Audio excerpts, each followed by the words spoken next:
Imaginary lines, ये imaginary lines होती हैं around magnet.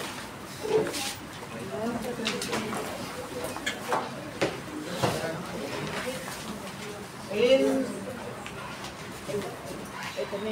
Direction of which compass needle stays.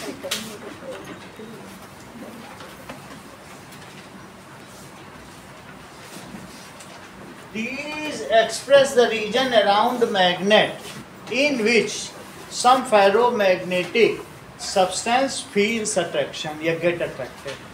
ये वो रीजन है उसके चारों तरफ का जिसमें कोई भी मैग्नेट के चारों तरफ का वो रीजन है।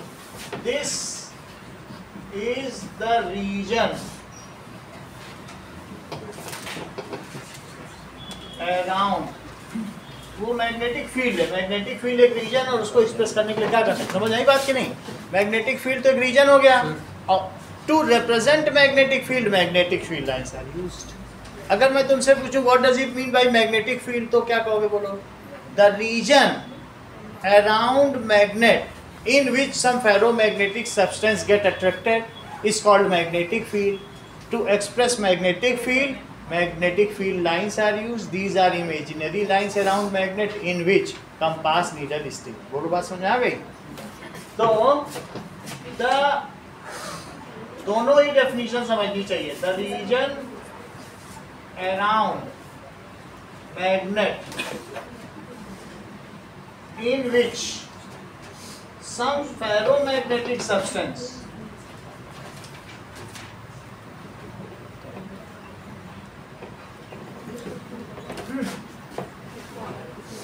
experience force of attraction।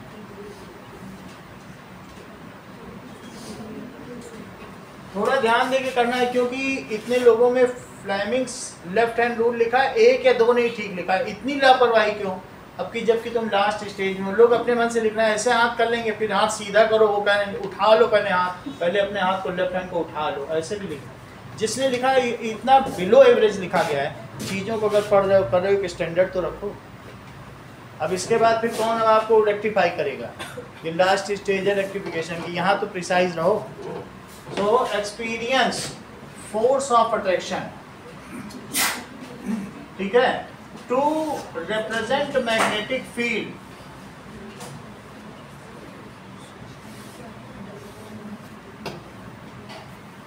Magnetic field lines are used.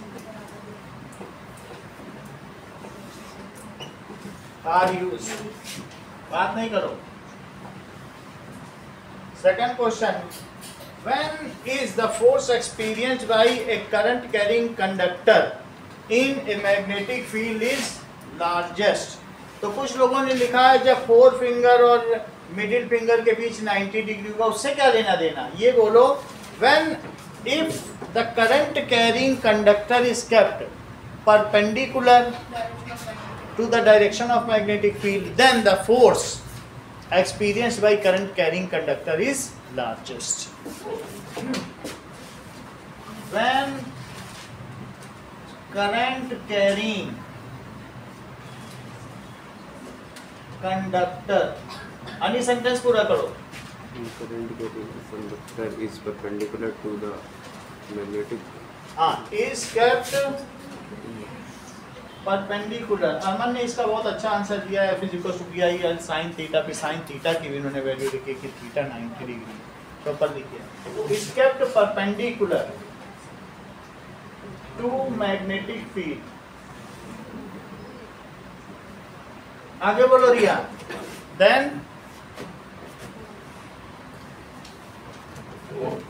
थोड़ा सा क्लियर रखो, तुम पेपर भी नहीं लाई हो। Then the force experienced by current carrying conductor is largest.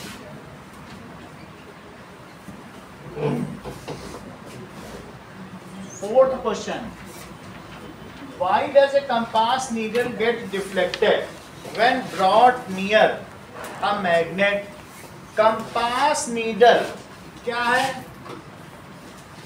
Compass needle is tiny bar magnet suspended या pivoted over a needle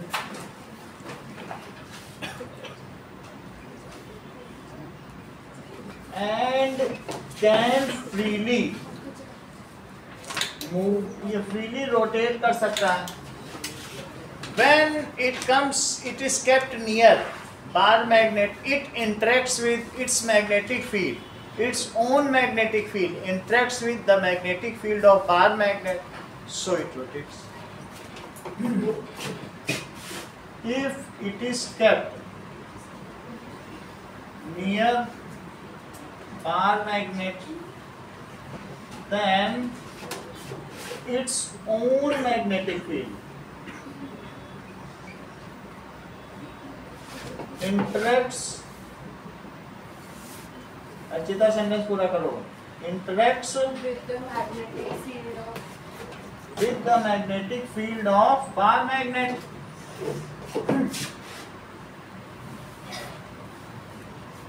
Field of bar magnet, so it deflects, इसलिए डिफ्लेक्ट हो जाता है. Fifth question. Now state Fleming's left hand rule. Abhishek बताओ. When we stretch our middle finger, forefinger and thumb in such a way that they are mutually perpendicular Of left hand will you go. of left hand such that they are mutually perpendicular. If we stretch thumb, forefinger and middle finger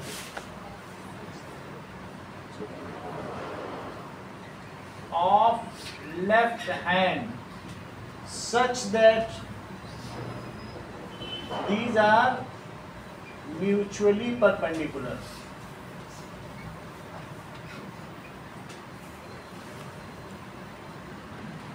ठीक है. अब इसके आगे बोलो.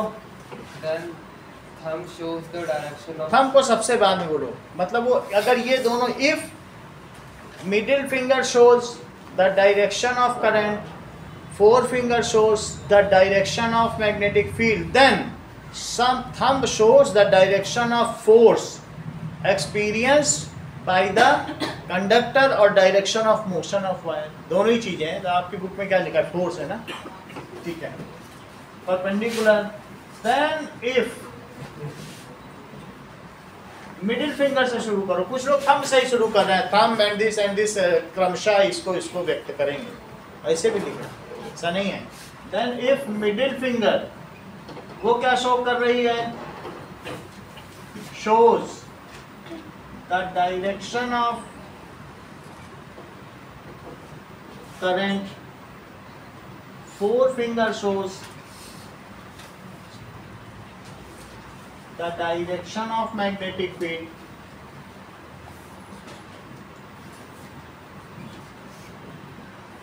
फिर इसके आगे लिखो then thumb shows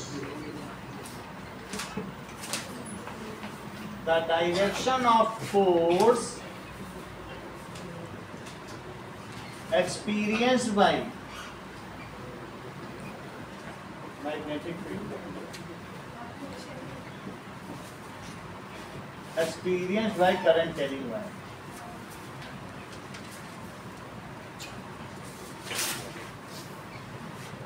अगला सवाल देखिए. Draw the magnetic field lines. इसमें सिमेट्री का बहुत सारे लोगों ने ध्यान नहीं रखा है, जबकि फील्ड में सिमेट्री जरूरी होती है. तो अगर आप बार मैग्नेट का कर रहे हैं, ये क्वेश्चन बहुत इंपॉर्टेंट क्वेश्चन है. That is 6th. इसमें आप 5 लाइन बना लें.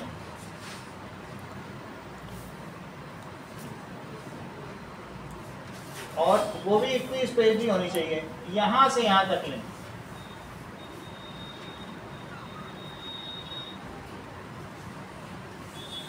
ऐसा लगना चाहिए कि जो ऊपर और नीचे की फील्ड बना रहे हैं उनमें सिमेट्री है, उसकी जीरोक्स कॉपी, उसका रिफ्लेक्शन।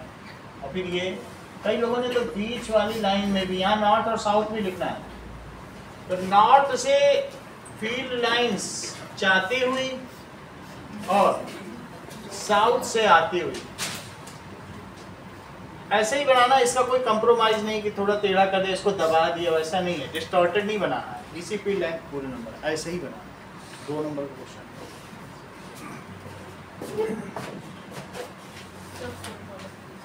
हाँ,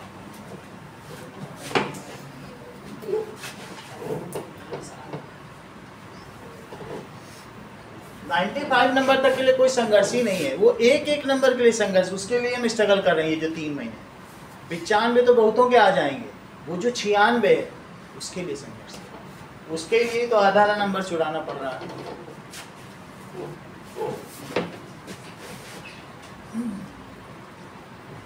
Now,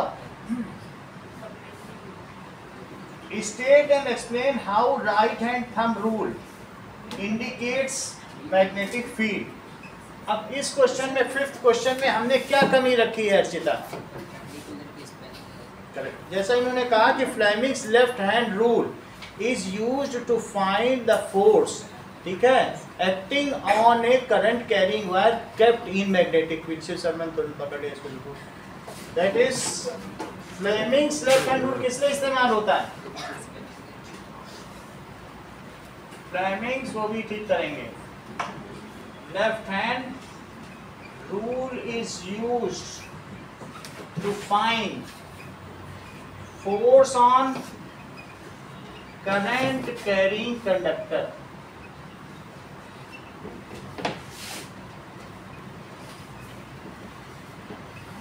Kept in magnetic field. अब हम लोग 7th क्वेश्चन में आते हैं। मैग्नेटिक की कहाँ गलत से ठीक करो, नहीं कोई दिक्कत नहीं।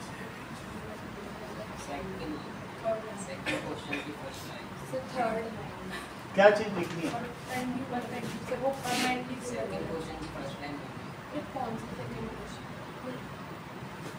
ठीक है, उसे ठीक कर लेंगे। ठीक, चलो इतनी बात तुम्हें समझ आई। 7th क्वेश्चन में बताओ कि Maxwell's right hand thumb rule पूछा गया है, लेकिन तुम्हें लिखना तो पड़ेगा ना, वो किस लिए यूज करती है, बताओ किस लिए यूज करती है?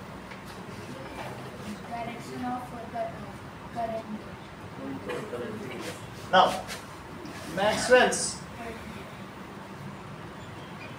right hand thumb rule is used, किस लिए यूज होता है? To find, ये किसके लिए यूज होता है? To find the direction of magnetic field, जबकि ये क्या है? That is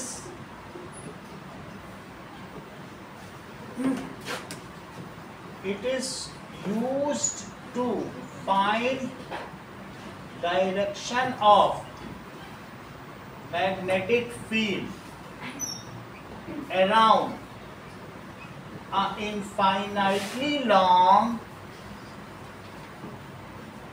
straight. सिर्फ infinitely long क्यों नहीं होते?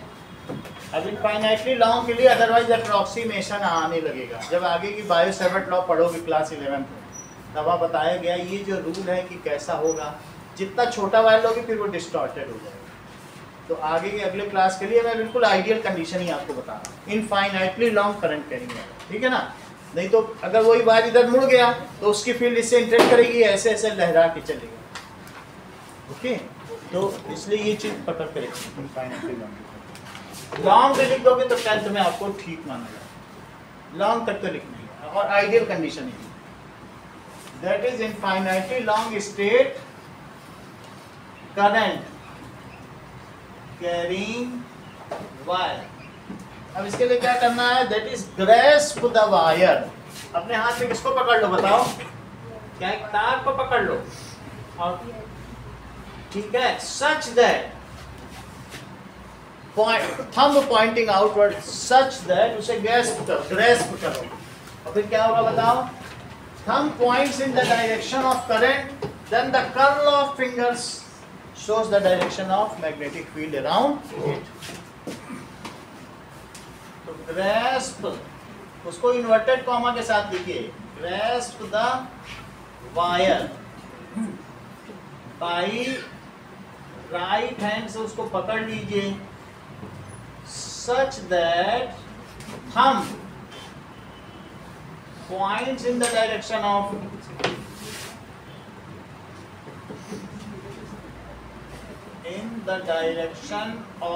इलेक्ट्रिक करंट, जिस दिशा में इलेक्ट्रिक करंट जाती हो, electric current, then curl of fingers shows the direction of magnetic field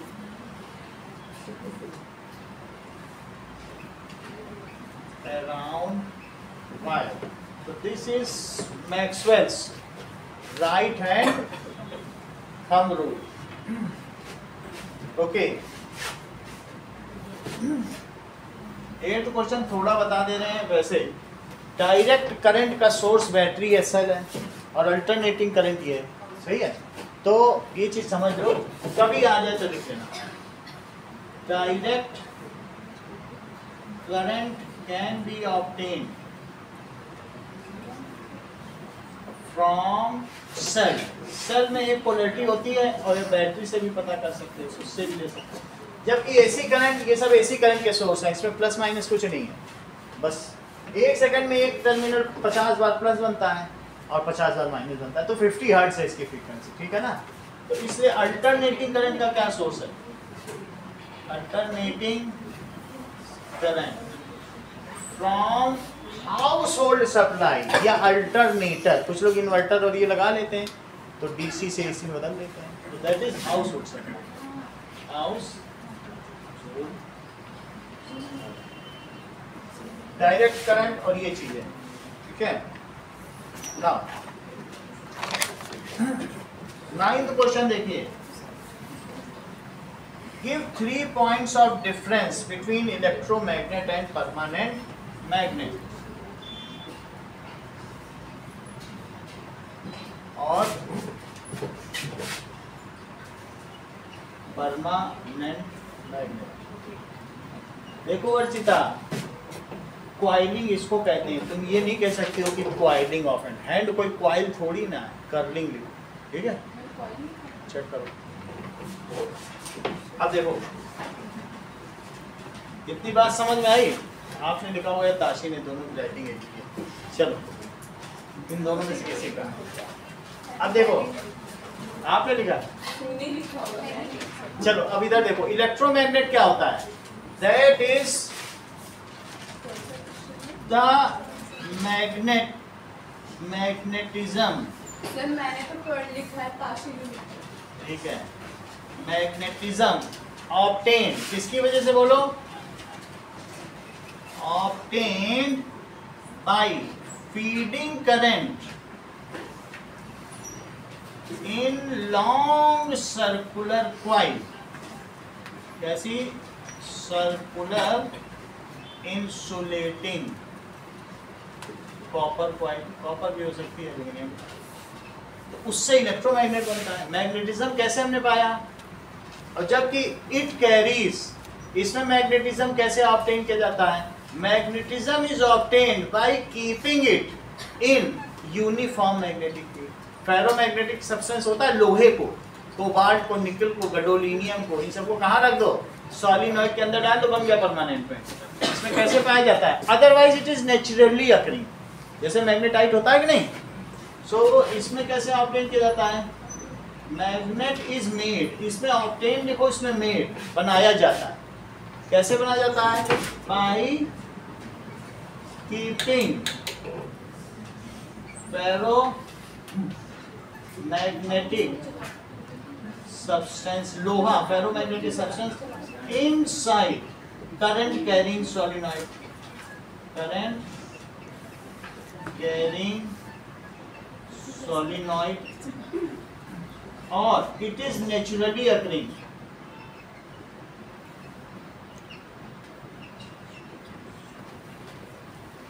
या तो खुद ही मिल जाता है मैग्नेटाइट के फॉर्म में, इंग्लैंड के पास एक बहुत बड़ा मैग्नेट का पहाड़ है, उसी वजह से जो हमारा मैग्नेटिज्म है अर्थ का वो थोड़ा सा इंक्लाइन है, तो वहाँ से मैग्नेटाइट तोड़ के निकाले। हाँ, मैग्नेट का ही तो पूरे अर्थ की जो मैग्नेटिक एक्सिस है उसी को डाइवर्ट कर देगा। आगे देखें,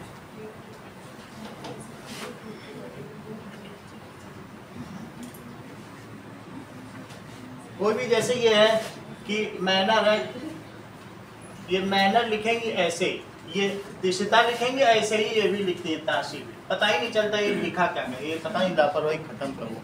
थोड़ा तुम्हारा भी इसमें संपुट मिलता है, जरा ध्यान दो, अपनी राइटिंग ठीक करो। थोड़ा सा ऐसा, इससे कोई इसका शेप नहीं, पता ही नहीं चलता लिख क्या रहे हैं, अंदाजे से चेक करना पड़ता है। इससे क्या होगा, 4-5% कम हो जाते हैं।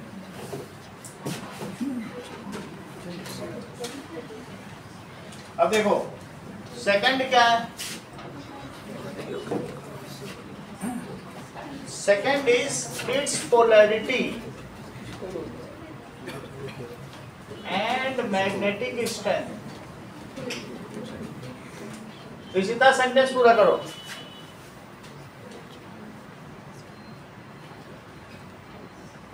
सिर्फ बैठने के लिए आती है, बोलो सुप्रिया। सुजैन इतना ही बोला, तुम तो कल आई नहीं थी। That is can be changed, कभी कभी आती हो, चाय पानी का इंतजाम करके रखें। Now it's polarity and magnetic strength is fixed, उसको नहीं बताया जा सकता। तो it's polarity and magnetic strength is fixed, ठीक है। अब ये देखो, इसको कहाँ यूज करेंगे, इट इज यूज्ड, ठीक है, to create uniform magnetic field. और भी देख लेते हैं, यूनिफॉर्म मैग्नेटिक फील्ड, और it is used for loud speaker, used to make loud speaker. और इसके लिए एक एग्जांपल है ना, और बताओ कुछ। Sir example bar magnet, example solid.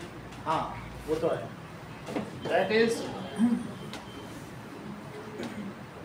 Sir हमारे प्री बोर्ड की डेट शीट आ गई। कब है? सर 13 तारीख से फिर शुरू। इसी तरह electromagnets are used, electromagnets are used for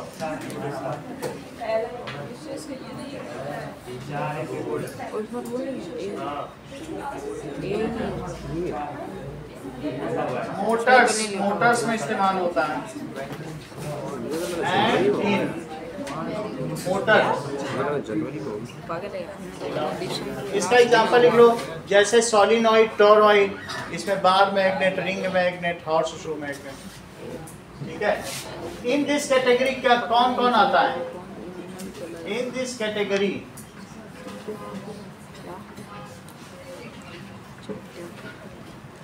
solenoid, toroid तो मैंने बना के दिखाया था ना, सोलिनॉइड को बस गोल गोल घुमा लो, टोरॉइड है नहीं, ऐसे ही कॉइल है, बस गोल गोल घुमा लो, रिंग मैग्नेट बन जाएगा।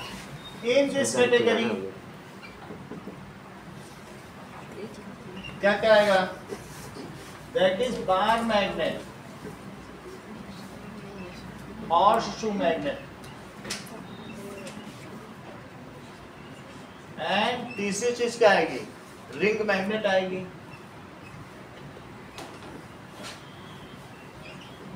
अगला देखिए, राइट डाउन 3 प्रिकॉशंस। ओवरलोडिंग ना होने पाए, तो ओवरलोडिंग के लिए हमें क्या करना चाहिए? Use electric fuse of correct rating या अप्रोप्रिएट रेटिंग, जैसे हम कहा रहे। तो टू अवॉइड ओवरलोडिंग, नहीं तो ऐसा होगा तुम्हारे सारे अप्लायंस जल जाएंगे, फ्यूज जलेगा ही नहीं, तो फायदा क्या? इतने महंगे महंगे अप्लायंस सब जल जाए। अब फ्यूज पूरा 16 एम्पियर का तुमने बना के रखा है, ठीक है। फ्यूज कौन कौन सी रेटिंग के आते हैं? 1, 2, 3, 5, 10। यही है कि नहीं? सही। तो use electric fuse of appropriate rating. बात नहीं करो।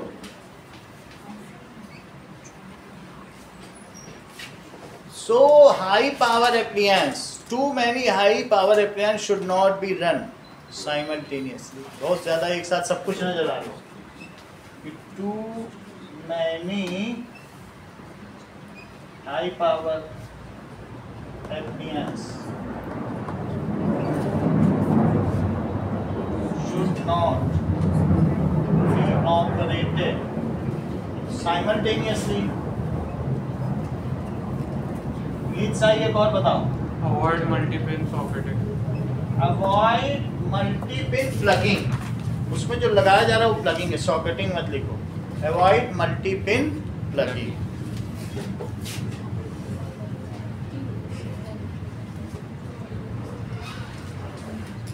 क्योंकि कुछ लोगों ने लिखा है कि do not purchase multi-pin plug. अरे तो फिर बाजार में कैसे मिलेंगे?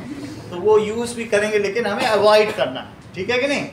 और चौथी चीज यूज मिनिएचर सर्किट ब्रेकर। जैसे ही ओवरलोड हो आपको पता चल जाए, ट्रिप हो जाए। So use MCB miniature circuit breaker in case of overload or excess current it trips. अगला सवाल देखो 11।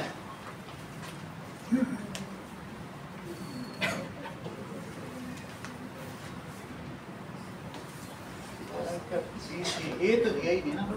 अच्छा एक सिर्फ नैतिक नहीं किया इसका प्रोजेक्ट पे काम करना। नजर की बात है। उन्होंने एग्जाम पेपर में देख लिया ये पार्ट, भी नहीं तो और लोग तो देख ही नहीं पाए। इससे पता चलता है कि पेपर कैसे पढ़ते हैं।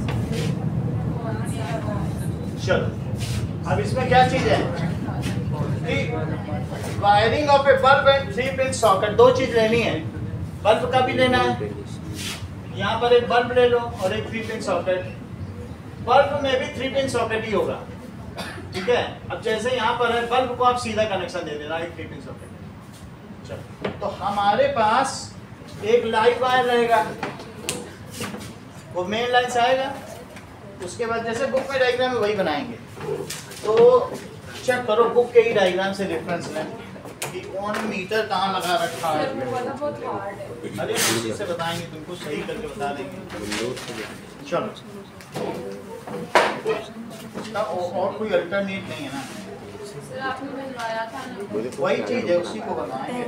चलिए नाउ देखो, तो सबसे पहले क्या है कि जो पीछे से लाइन आ रही है, एक लाइव वायर की लाइन आएगी और एक किसकी आएगी, इलेक्ट्रिक फ्यूज की। तो लाइव वायर की लाइन में ये एक इलेक्ट्रिसिटी बोर्ड की तरफ से, ये इलेक्ट्रिसिटी बोर्ड है, उसमें वो फ्यूज लगा देते हैं। फ्यूज क्यों लगाते हैं कि मान लीजिए चेक करो, अगर 5 किलोवाट की सप्लाई है तो वो परमिसिबल लोड है, उससे ऊपर जलाओगे तो उड़ जाएगा। इलेक्ट्रिसिटी बोर्ड का क्या, फिर तुम डिस्ट्रीब्यूट कर लो 1-1 किलोवाट की, जैसे मैंने यहाँ 5 कर ली। हमने हर एसी, एक एसी के उड़ने से सब ना उड़े। देखो मैंने 5 एमसीबी लगाई, तो 3 से 3 ये चल रहे हैं, बाकी से एक की लाइट इधर, एक की बंद हो तो एक की इधर हो। समझे 5 चीज़ें हैं ना। 3 एसी के 1-1 किलोवाट के लगा दिए, ये ज़्यादा के, और 2 तरफ की लाइट के अलग अलग कर दिए। तो पूरा एक साथ यहाँ पर ऐसा नहीं होगा कि पावर फेल्योर या लोड शेडिंग एक साथ नहीं होगी। वहाँ से जो पहली है, तो इसको क्या लिखा है उन्होंने, बोलो। That is electricity board fuse. इसे क्या लिखा है बुक में, इलेक्ट्रिसिटी बोर्ड फ्यूज। ये lead tin melting electric fuse है, इलेक्ट्रिक फ्यूज। चलो एक लाइव वायर आ गया, इसको बनाओ, बैठना नहीं है, ठीक है, की कॉपी बनाओ। तो लाइव वायर आगे बढ़ रहा है, फिर इसके बाद ये इलेक्ट्रिक मीटर में जाएगा। इलेक्ट्रिक मीटर बनाइए, तो मीटर के थ्रू में ये इसके अंदर लाइव वायर गया। अब देखिए ये लाइव वायर इसके अंदर गया, इसके अंदर भी मीटर की रीडिंग है, तो इसमें कुछ रीडिंग देगा। उसी से फिर ये पीछे से कहीं से निकल गया, यहीं से इसमें जा करके पीछे से निकल गया, ये निकल गया। सही है। अब अगला देखिए, तो फिर इसके बाद ये लाइव वायर आगे जा रहा है, तो ये कहीं कहीं तक जाएगा, आगे भी जाएगा। तो इसमें देखिए एक सप्लाई इसको दे दो, ये लाइव वायर। इसके बाद क्या दे दीजिए, आपको इसमें 3 पिन स्विच की कनेक्शन देना है और एक क्या बल्ब का भी देना है। तो बल्ब का देने के लिए यहाँ पे एक ऐसे बनाओ, बल्ब का तो ऐसे दिया जाएगा। और ये बताइए ये क्या है, न्यूट्रल वायर है। तो न्यूट्रल के लिए यहाँ से निकालो और यहाँ ऐसे कर दिए निकालो, सही है। अच्छा, इससे तो तुम्हारा बल्ब जलेगा, स्विच है ना, देखो जब over not intersecting each other या नॉट, या ऐसा दिखाया जाता है कि नहीं, वायर ऊपर से जा रहा, तो इससे जो बल्ब जलेगा वो ये बल्ब जल गया और स्विच भी इसमें कनेक्ट कर दो। इस पे जब तुम इसे ऑफ करोगे तो लाइट नहीं देगा। बोलो बात समझ आ गई? लाइट बनाना बल्ब में तो दो चीज है, एक हमने इसको बल्ब को दे दिया 3 पिन सॉकेट, दो चीजें। ये क्या है बताइए, बल्ब का कनेक्शन क्वेश्चन, और ये क्या है 3 पिन सॉकेट का। तो बल्ब के लिए तुमको अर्थिंग से नहीं जोड़ना है क्योंकि उसे कोई छूने नहीं जा रहा है, लेकिन 3 पिन सॉकेट में तुम ओवन जलाओगे, कुछ जलाओगे तो इसमें क्या होगा, जरूरत है इस पे।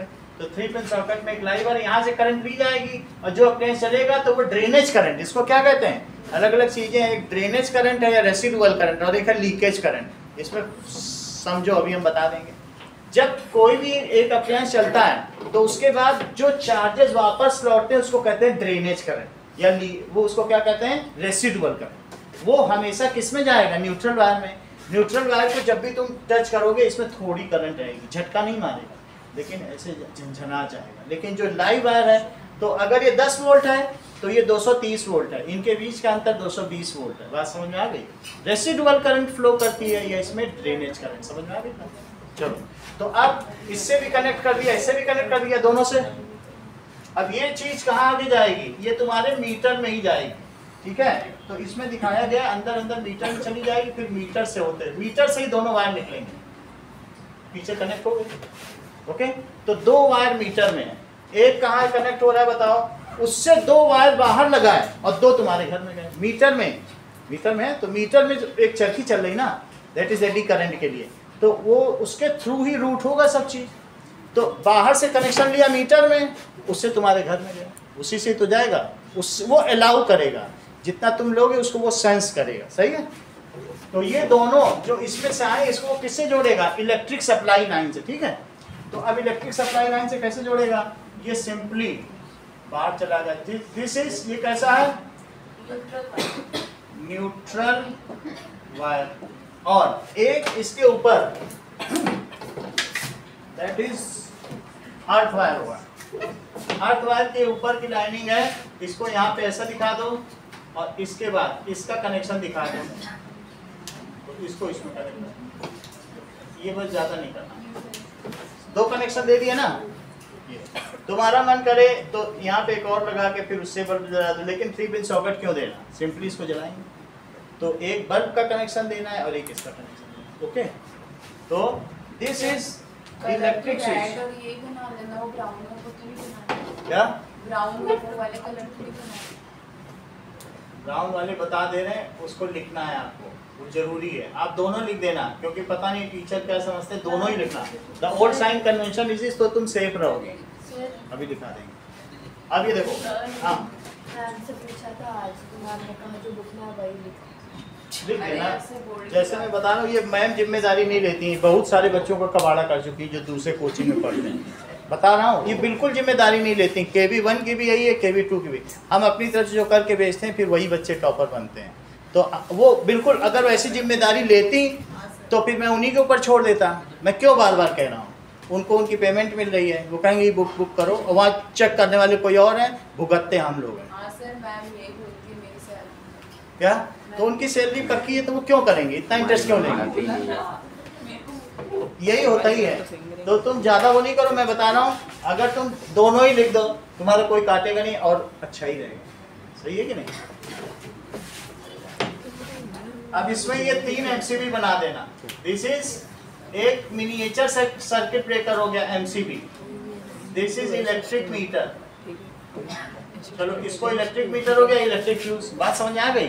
जब से एमसीबी आया है उसने इलेक्ट्रिक फ्यूज को रिप्लेस कर दिया है, लेकिन फिर भी कई बार ये जो आते हैं इलेक्ट्रिसिटी बोर्ड वाले, जोधपुर इलेक्ट्रिसिटी, तो JNVUL वो वाले लगा के जाते हैं। ठीक है, अब देखो इनके बीच में ये लाइव वायर, न्यूट्रल वायर, तो 220 वोल्ट का पोटेंशियल डिफरेंस है। इसको लिखो डोमेस्टिक इलेक्ट्रिक सर्किट।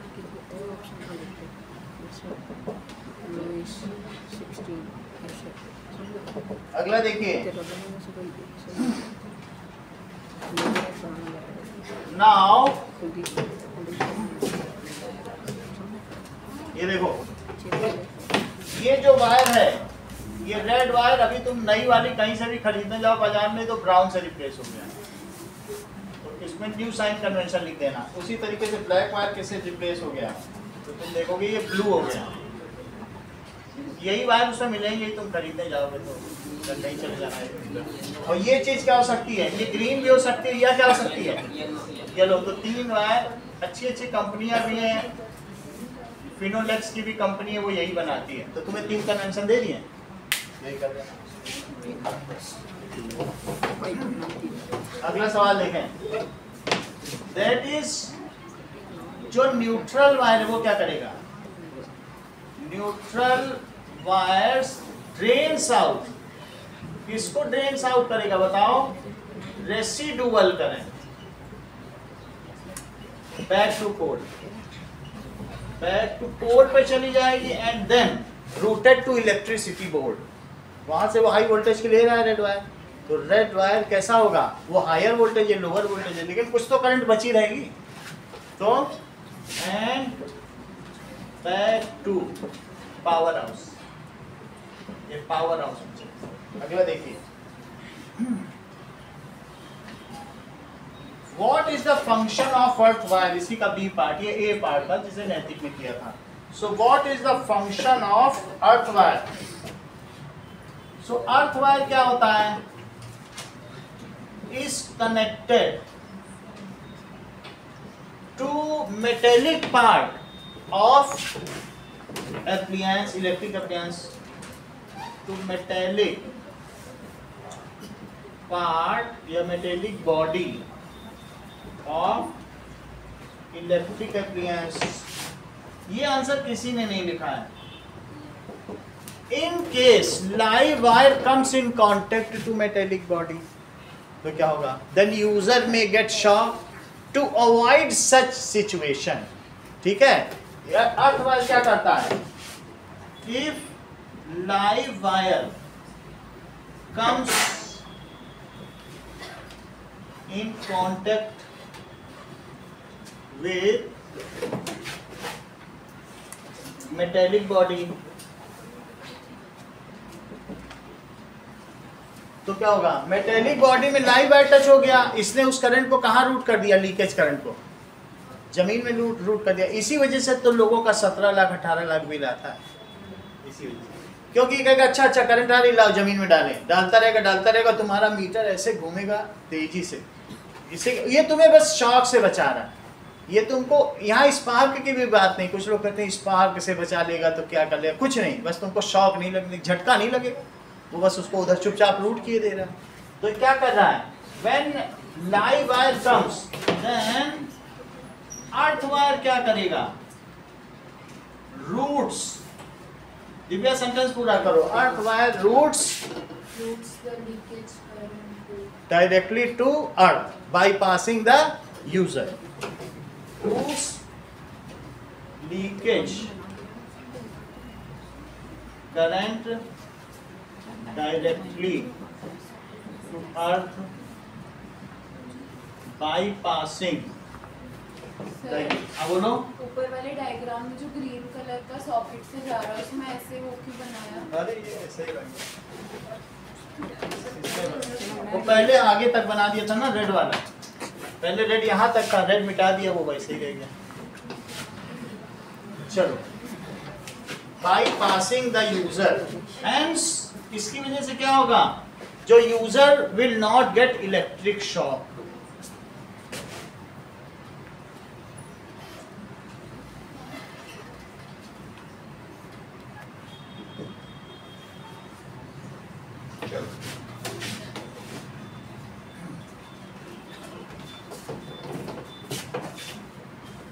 ओके,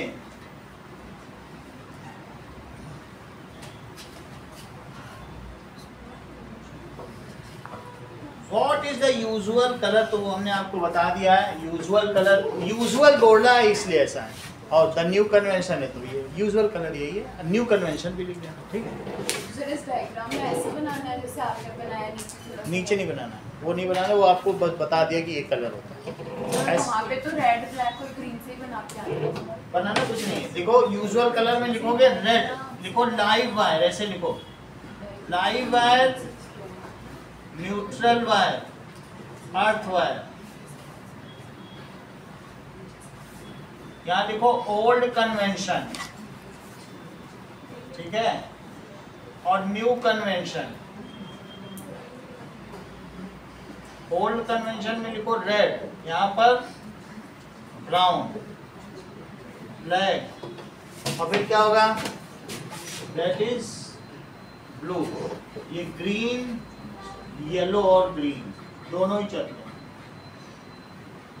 ऐसे। अगला पेपर निकालो, paper number 2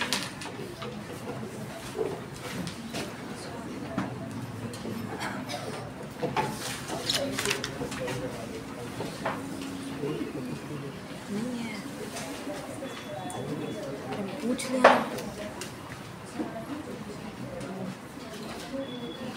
Now, test paper 2.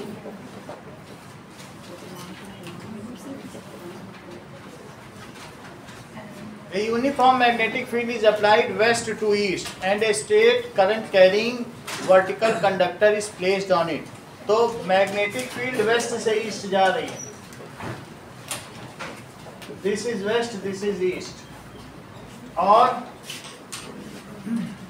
Straight current carrying vertical conductor इस पे रख दिया गया, ऐसे इस पे आई जा रही। ये जो चीज मैंने दिखाई है ये बी है।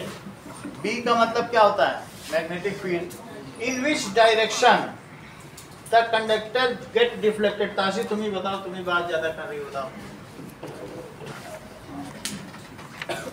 अच्छा यही बता दो रूल कौन सा लगाओगी, that is right hand screw rule ठीक रहेगा कि Maxwell's right hand thumb rule? हाँ तो लगाओ।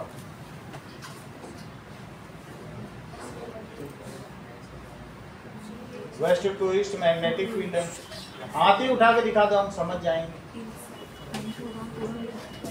गीत सही बताओ।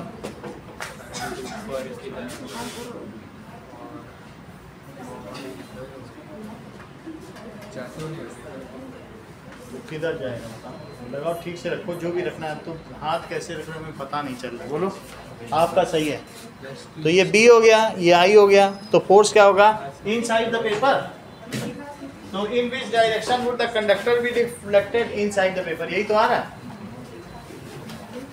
क्योंकि लेफ्ट हैंड रूल लगाओ, पी इधर है, आई ऊपर, तो इनसाइड द पेपर, यही तो है, ऐसे ही तो लगाओगे। सो एज पर, ये जरूर लिख देना Fleming's left hand rule, it get deflected, wire get deflected inside paper। चलो तुम ताशी नहीं बता सकी, यही बता दो राइट हैंड स्क्रू रूल किसके लिए यूज होता है मैक्सवेल सर? वायर की जो फोर्स, मम्मी का नाम खराब करोगे, इतनी अच्छी टीचर है। चलो now what is the effect of increasing the number of turns on magnetic field produced due to electric coil. So what is the effect, अगर मान लीजिए सर्कुलर कॉइल में कोई सर्कुलर कॉइल है, लॉन्ग की बात नहीं की जा रही है, सिर्फ ऐसे ही सर्कुलर कॉइल है और ये है, अगर हमने नंबर ऑफ टर्न्स बढ़ा दिए, दिव्या बताओ, इसमें अगर हमने नंबर ऑफ टर्न्स बढ़ा दिए तो मैग्नेटिक फील्ड का क्या फार्मूला है सर्कुलर कॉइल के लिए?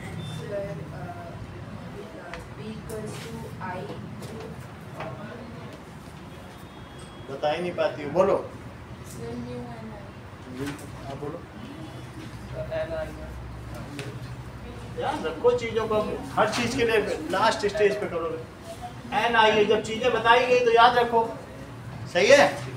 तो बी किसके लिए है? Number of turns, current in each turn, current flowing in the conductor on. A क्या है? Area inside coil. एन क्या है? Number of turns. आई क्या है? Current flowing in conductor in coil. और ए क्या है? Area of. इनमें से कोई भी चीज बढ़ाई जाएगी। नैतिक, अगर मान लीजिए रेडियस डबल कर दिया गया इसी कॉइल का, तो मैग्नेटिक फील्ड पे क्या अंतर आएगा? डबल 4 टाइम्स बताएं, ठीक है। ये अब तुम तो हाथ का टेक ही लगाए, आधा 4 ब्रेन तुम्हारा ऐसे ही काम नहीं कर रहा है। टेक लगा लिया मतलब आधा 4 ब्रेन को तुमने विराम पे भेज दिया। बताओ, कह रहे हैं कि मान लीजिए हमने रेडियस डबल कर दिया तो कह रहे हैं बी 4 टाइम्स हो जाएगा। सही बता रहे क्या? आ रिया सही है, क्योंकि रेडियस के डबल करने से 4 टाइम्स हो ही जाएगी, क्योंकि पाई आर स्क्वायर है ना। तो इसका मतलब है कि on what factors does the magnetic field of circular coil due to current flowing in it depends. तो किन कारकों पर उसके चारों तरफ का चुंबकीय क्षेत्र निर्भर करता है? तो बताइए किस किस पर निर्भर करता है? अब क्वेश्चन देख लो। So what will be the effect? So if number of turns of coil is increased, अगर इंक्रीज कर दिया जाए, then magnetic field strength increases proportionally, ऐसा क्यों होगा? because B is proportional to number of turns। अब अगला सवाल देखें। in the state wire A current is flowing vertically downward direction, इसमें नीचे करंट जा रहा है, और whereas in wire B the current is flowing, इसमें नीचे जा रही, और एक बी वायर है उसमें करंट अपवर्ड जा रही। What is the direction of magnetic field in wire A? तो वायर ए में डायरेक्शन बताओ मैग्नेटिक फील्ड की। तो सर्कुलर तो होगी, और मान लीजिए इफ इसको ऊपर से देखा जाए, ऊपर से देख रहे हैं, तो ऐसी स्थिति में ये कैसी होगी? तो देखो, तुम्हें ये क्लॉकवाइज लगेगी कि एंटी क्लॉकवाइज, ये देख के बताओ जरा। तो ये क्लॉकवाइज है, घड़ी तो ऐसे ही चलती है, अगर ऊपर से देखोगे घड़ी ऐसे चलती है कि नहीं ऊपर से। सो इफ व्यूड वर्टिकली, तो अब इन्होंने कहा है मैग्नेटिक फील्ड, और इसमें देखो, इसमें कैसी होगी? इसमें भी ऐसी ही होगी, लेकिन अगर थंब ऊपर किया जाए और ऊपर से ही देखा जाए तो ये कैसी दिशा है? क्या ये क्लॉकवाइज डायरेक्शन है कि एंटी क्लॉकवाइज? ठीक है, ये देखो, तो इसमें ऐसे है, तो ऐसे तो घड़ी नहीं चलती है, तो ये एंटी क्लॉकवाइज हो गई। तो इसमें if view from top anti clockwise and circular planar, ठीक है, circular planar concentric, whose centers, जिनके सेंटर्स कैसे होंगे? Lies on wire, lies on wire. ये इसके केस के लिए, इधर देखो, इफ viewed फ्रॉम टॉप, इसमें भी टॉप से देखो, तो मैग्नेटिक फील्ड इज क्लॉकवाइज, और फिर circular planar concentric whose center lies at y, whose center lies at y। Fourth question देखिए, in what way can the magnitude of induced current, चौथा तो हमारे काम का नहीं है, प्रेरित विद्युत धारा को किस प्रकार से बढ़ाया जा सकता है। Find two difference between electric motor, ये भी नहीं है। सेवेंथ देखो, why don't two magnetic lines of force, magnetic field lines का नाम अब बदल चुका है, अब उसे कहते हैं मैग्नेटिक लाइंस ऑफ फोर्स, ठीक है। तो इंटरसेक्ट ईच अदर, तो two magnetic field lines intersect नहीं करती, क्योंकि अगर मान लीजिए वो इंटरसेक्ट करेंगी, एक ऐसे जा रही है दूसरी यहाँ से ऐसे जा रही है, तो ऐसे जाने पे क्या होगा, so if two magnetic field lines would have intersected, field lines would have intersected, then there would be two tangents, ऐसी स्थिति में क्या होगा बताओ, two tangents at the point of intersection, तो ये ऐसे गई तो एक टेंजेंट ऐसे ही, चूंकि ऐसे जा रही तो ऐसे, then there would be two tangents at point of intersection,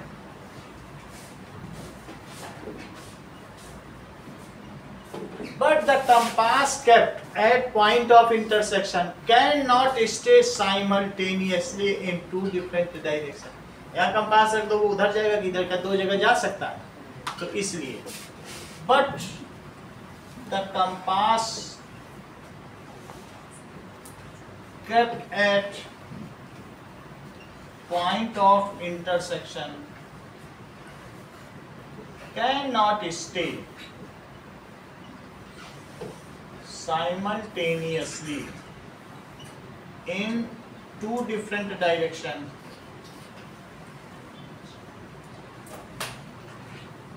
so magnetic lines of force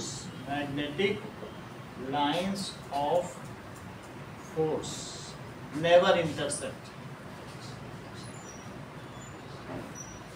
इसलिए चुंबकीय रेखाएं आपस में एक दूसरे को प्रतिच्छेदित नहीं करती।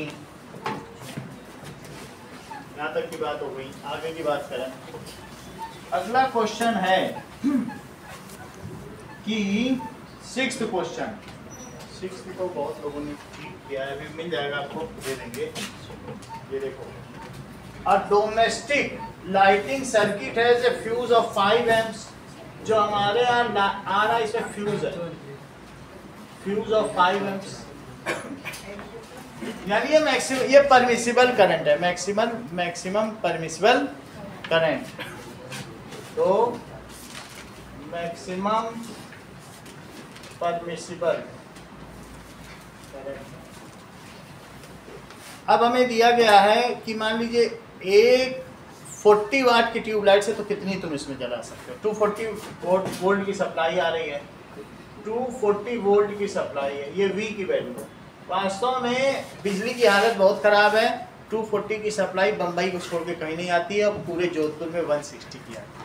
हाँ, इसीलिए तो सब स्टेबलाइजर लगाने पड़ते हैं, सब एसी में, नहीं तो चले ही ना। स्टेबलाइजर क्यों लगाते हो? स्टेप अप करने के लिए वोल्टेज को। कहीं भी पूरे जोधपुर में यही हालत है, और सभी जगहों पे, सभी शहरों। तो जब भी स्टेबलाइजर लेने जाओगे पूछेगा कितनी की सप्लाई आती है, यही आती है। मुंबई में बाबा एटॉमिक रिसर्च सेंटर है, वहाँ न्यूक्लियर रिएक्टर है, वहाँ बिजली की क्या कमी, वहाँ लोगों को पता ही नहीं लोड शेडिंग होती क्या है, कभी बिजली ही नहीं गई जब से पैदा हुए जब तक मरे। ठीक है, उन्हें इस चीज़ का एक्सपीरियंस करने के लिए शोलापुर जाना पड़ा। क्या अंबानी का, उनके एंटीलिया हाउस का 70 लाख रुपए का बिजली का बिल प्रति महीना। सब देखो, सब कुछ तो सब जगह ही है, ठीक है। अब ये देखिए, हर चीज हर जगह आप देखो बड़े आसानी से मिल जाएगी। नाउ आगे की बात देखिए, डोमेस्टिक फ्यूज है, मेन सप्लाई है, कितने नंबर ऑफ बल्ब जलाए जा सकते हैं? दैट इज 40 वाट का है। पावर कितनी बताओ? 40 वाट, ठीक है। So current drawn by one wire कितना होगी बोलो? Current drawn by one wire, उसके लिए P इज इक्वल टू क्या लिखो, VI। 40 वाट का बल्ब ये है 240, तो कितनी करंट ले लेगा जरा बताओ तो। 40/240, 0 से 0 कटा 1/6 एम्पियर करंट एक लेगा। तो बोलो नंबर ऑफ कनेक्शंस तुम्हें मेन से 5 एम्पियर मिल रही है, एक बल्ब जलाओ, 2 बल्ब जलाओ, 3 जलाओ, 4 जलाओ, 5 जलाओ, कितने जला सकते हो। एक कितना ले रहा है 1/6 एम्पियर, मेरी तो इतनी है ना maximum. So number of bulbs it is equal to maximum permissible current upon current drawn by one wire. One wire real value place करो, गीत हाँ सही है, सही 5/1/6, क्योंकि एक इतनी ले रहा है और टोटल इतनी ली जा सकती, तो कितना हो जाएगा 30 बल्ब्स। ठीक है, ये भी एम्पियर, ये भी एम्पियर, एम्पियर एम्पियर कट गया ना, ये 5 एम्पियर है और ये 1/6 एम्पियर, एम्पियर से तो एम्पियर कट गया। अगला देखिए, दैट इज 7th तो हो गया, 8th देखो, why don't two magnetic field lines intersect. तो ये 5th नहीं है, कौन सा था, ये 7th था। चलो, और ये तो 6 हो गया। अब 8th देखिए, अगर हम किसी एक क्लोज्ड चैम्बर में बैठे हुए हैं और पीछे में वॉल है, इलेक्ट्रॉन बीम मूविंग, तुमको ये सवाल कराया जा चुका। देखो ऐसे तुम किसी रूम में बैठे हो, पीछे वॉल है और उसी कमरे में ये देखो ऐसा है, इस तरीके से पीछे से क्या आ रहा है बताओ, इलेक्ट्रॉन एक बीम आ रही है आगे बढ़। अगर इलेक्ट्रॉन बीम आ रही पीछे से, पीछे की वॉल से, तो बताओ करंट किधर जा रही होगी अंशुप्रिया, अपोजिट डायरेक्शन जा रही, तो इधर क्यों ना मान सकते हैं करंट ये हुई।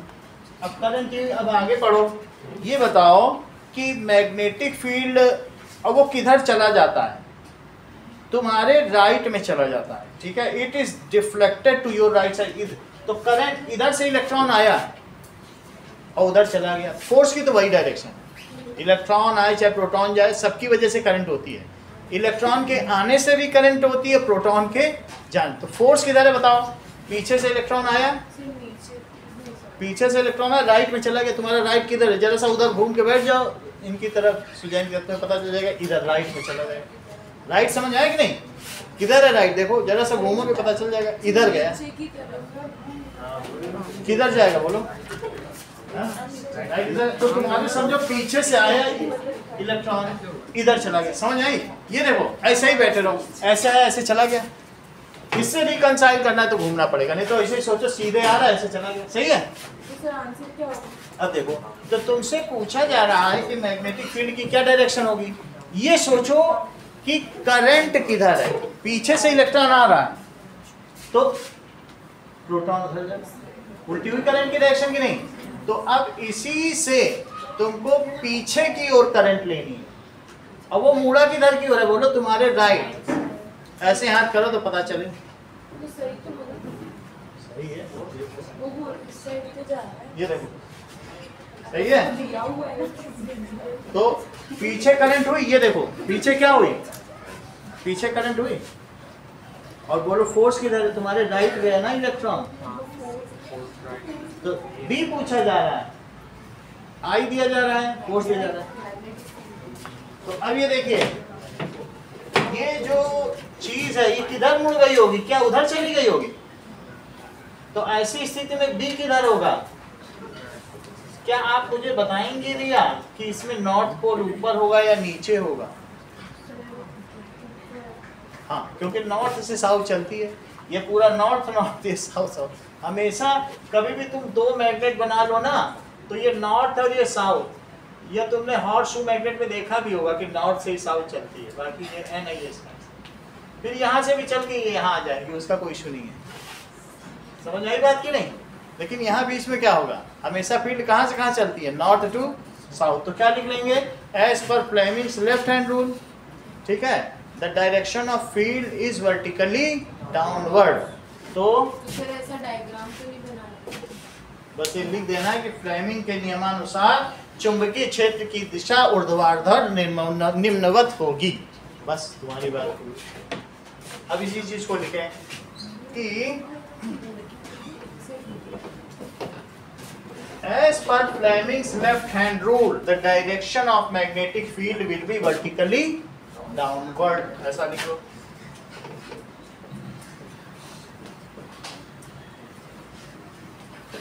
Fleming's left hand rule direction of magnetic field will be vertically downward. और ये लो आपने जो ताशी ने बताया था उसको आप लोग याद रखिए कि जो राइट हैंड स्क्रू रूल है ये सर्कुलर कॉइल में पोलैरिटी पता करने के लिए पता किया जाता है, और सॉलिनॉइड में पोलैरिटी पता करने के किधर नॉर्थ है किधर साउथ है, इसी से, ठीक है। इसको उधर घुमाओ जिधर करंट जा रही है, तो जिधर ये जाएगा स्क्रू या आपके पेन के पीछे का कैप, उससे पता चल जाएगा जिधर जाए वही नॉर्थ पोल है, सही है। अभी बता दो कि फिर से मैं बता दे रहा हूँ, पीछे बताया, चलो इसको फिर से बता दें। ये देखो ऐसे है। अब यहाँ पर तुमको नॉर्थ पोल बताना है, इसके लिए तुम्हें कौन सा रूल चाहिए होगा, सिंपली ऐसे बनाया करो सॉलिनॉइड, ये सही तरीका है। और फिर इसके बाद ये देखो की भी लगा दी, यहाँ से करंट गई तो यहाँ ऐसे ऐसे आएगी, देख लो, और यहाँ से आ रही तो ऐसे ऐसे आएगी। अब आप अपने पेन को कैसे भी पकड़ो, ऐसे घुमाओ कि इधर की ओर घूमे, ढक्कन को घुमाओ नीचे नीचे की, जिधर पेन का कैप जाए तो जान लेना, ऐसे कर लो, ऐसे उससे कोई दिशा नहीं, वो जिधर भागे उससे पता कर लेना वही नॉर्थ है। ऐसा करके देखो, जरा करके देखो, वैसे तुमने किया, जिधर उल्टा सीधा से कोई बता नहीं, चाहे पेन का ये ढक्कन तो ढक्कन आगे, वैसे ही देखो नीचे की ओर कर रहे हो, किधर भाग रहा है, नहीं उधर भाग रहा, अरविंद की ओर की इनकी तरफ भाग रहा है, इसका कैप किधर भाग रहा है, अरविंद की ओर भाग रहा है कि नहीं है, यही सही है। करके देखा, करके देख लो,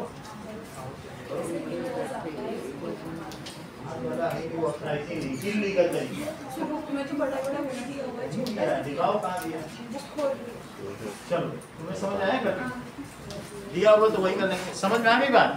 नीचे कैसा होगा, नीचे घुमाने पर जा, ऐसे भी करने से इधर जा रहा है इधर ना, कैसे भी करो, इसको करंट वो तो है, तो ये करने से ये हो गया, ये तो सबसे आसान है। लेकिन क्या ये दिया है, उसके बाद यहाँ के लिए राइट हैंड थंब रूल में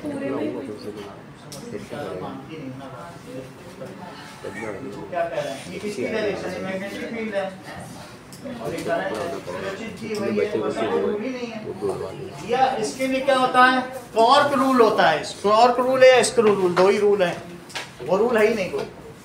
जब तुमको किसी सर्कुलर कॉइल में नॉर्थ पोल या साउथ पोल पता लगाना है तो आपको राइट हैंड स्क्रू रूल ही चाहिए, और कोई रूल काम नहीं करेगा। या सोलिनॉइड में नॉर्थ और साउथ का पता लगाना है तो भी क्या चाहिए, स्क्रू रूल, ठीक है। Rotate the right hand screw in the direction of current where the screw moves, यह तुम्हारा पेन का ढक्कन ही वो स्क्रू है, that is the north pole, सही है। तो क्या लिखेंगे, अब इस पे किधर की ओर वो जा रहा है बताओ, अगर तुमने करके देखा किधर जा रहा है, पेन नहीं है ऐसा तो फिर पेन ले लो, पेन हम कहाँ से, या फिर जीतो, चलो नाउ क्या लिखेंगे कि रोटेट, ये मैं बता दे रहा हूँ अलग से, क्योंकि ताशी ने बताया फिर तुम लोग भूल जाओगे, वो रोज रोज बताती नहीं है, इसका नेचर है। तो rotate right hand screw in the direction of current, देखो in the direction of current where the screw moves, वो कहीं भी जाए, नीचे जा रहा ऊपर जा रहा किधर भी जा रहा, सबसे अच्छा तो कैप ही है ना, where the screw moves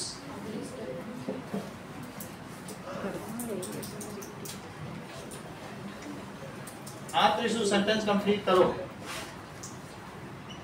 is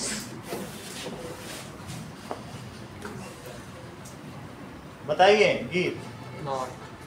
is the direction of north, जमाई बहुत देती थी।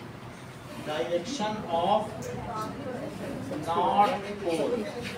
This rule is the Maxwell's right-hand screw rule used to determine the polarity of circular coil or long current carrying solenoid. ठीक है, इस sentence को repeat करो। बताओ। हम का बताई साहब, हम गांव को ठहरे गंवारा आदमी, हम का इन सब से का ले दे कहा। एक चीज पूछी जा रही, बताओ। अभी पास करने वाले, एग्जाम में बैठने वाले हो, बताइए। Maxwell's right-hand screw rule is used to determine the direction of the polarity in a circular coil or in a solenoid. यही कर। तो Maxwell's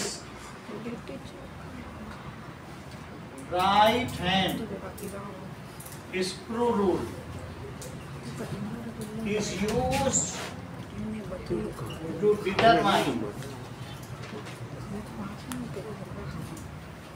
polarity of circular coil और solenoid carrying current। Current carry करेगा तभी आप बता पाओगे। अगला देखिए, ये कुछ नहीं है, ये एक्स्ट्रा है, ये बोनस मार्क है। थाली के साथ कोला फ्री। जब रेस्टोरेंट में जाओ तो कोला मिलता है कि नहीं, कोला या आइसक्रीम थाली के साथ, वैसे ही। कौन सा मिलता है कोला फ्री? कुछ ना कुछ तो फ्री देते हैं। नहीं सिर्फ 60 रुपए सर वो पानी देते तो नींबू और पानी देते हैं सर। अब आगे देखिए। ओके, अभी 2 सवाल और हो जाएंगे। As compared to small electric motor, ये तो consider a circular loop of wire lying in the plane of table। अब एक 10वां सवाल देखो, सर्कुलर लूप है और वो एक टेबल पर ऐसे ही पड़ा हुआ है और उसी में करंट भी फ्लो कर रही है, सही है। तो let the current pass through the loop clockwise। तुम इसे ऊपर से देखो तो तुमको लग रहा है कि इसमें करंट कैसे इस टेबल पर क्लॉकवाइज कैसे होती, कैसे होती, घड़ी कैसे चलती है, 3 के बाद 4 हो जाती है, ऐसे ही होगी। तो ऐसे चल रही, तो ये ऐसे करंट हो गई, सही है। आगे की बात करें, apply the right hand rule. ऐसे ये बात सही कह रही है। Apply the right hand rule to find the direction of magnetic field. इनसे अभी देखते हैं, नेट पे भी तुमने बोला, लेकिन बुक में तो नहीं है ना। बुक में कहाँ लिखा? एक मिनट, मैं नेट पे भी देख लूं। नेट पे देखने से क्लियर हो जाएगी ना बात। चलो, to find the polarity in circular coil and solenoid, which rule is used? अब देखो, इससे पता चल जाएगा, फिर हमारा भी क्लियर हो जाएगा। अब देखो, तुमने हमें ग्रेस्प की स्पेलिंग सिखा दी, हम गैस पे गैस बोला करते थे, कई चीजें लोग बता देते हैं। तो इन्होंने बता दिया क्लॉकवाइज। देखो लिखा है राइट हैंड थंब रूल, अब लगा सकते हो। पहले हमने ये बताया था, यही चीज चल रही, ठीक है ना, यही लगा देना। देखो इसमें लिखा है, तो इसका polarity of a circular coil, एक तो क्लॉक फेस रूल है, that is right hand screw rule, और दूसरा क्या लिखा है, that is right hand thumb rule. Maxwell का राइट हैंड थंब रूल लगा दो, ऐसा इस क्वेश्चन में भी दिया है। तो अब मैक्सवेल का जरा राइट हैंड थंब रूल क्या लिखोगे बताओ, कि ये इसको क्या करोगे, make a fist of right hand thumb, right hand taking the thumb pointing outward, if the curling of fingers shows the direction of current, then the direction of thumb is shows the north pole। फिर rule amend हो जाएगा, फिर ऐसे लिखो, क्या लिखोगे, make a fist of right hand with thumb pointing outward, ऐसे लिखो। नाउ मेक अ फिस्ट of right hand with thumb pointing outward। तो अब है वही चीज, वही डायग्राम है, लेकिन अब हम कुछ और बताएगा, जबकि तुम्हारी फिंगर्स क्या बताएंगी, इस बार फिंगर्स क्या बताएंगी, that it will show the direction of current and thumb will indicate, ये क्या इंडिकेट करेगा, ठीक है, now it will indicate the direction of, if curling of finger, curling of fingers, ठीक है, indicate direction of current, direction of current. Tissue sentence पूरा करो. Then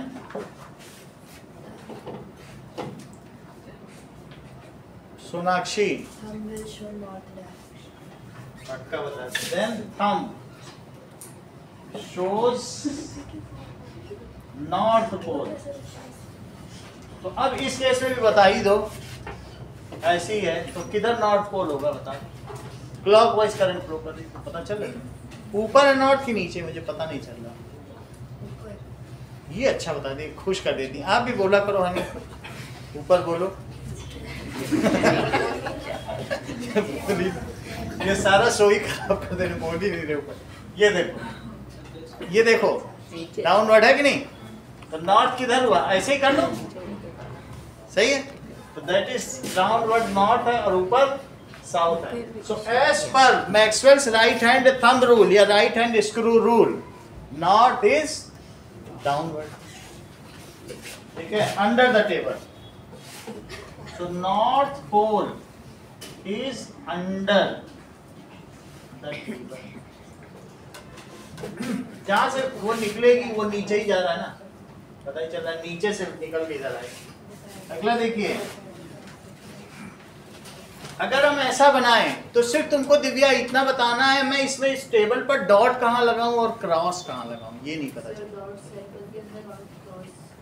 ये अच्छा बता दो. इन्होंने कहा अंदर क्रॉस लगा दो, यही तो तुमने बताया ना कि अंदर जा रही है. दिव्या तेज है चीज, कितना अच्छा बता दिया. बोले सर ये ऐसे थंब रखो, अंदर जा रही, क्रॉस लगाओ. चूंकि ऐसे रखो तो बाहर निकल रही है, डॉट लगा, है कि नहीं.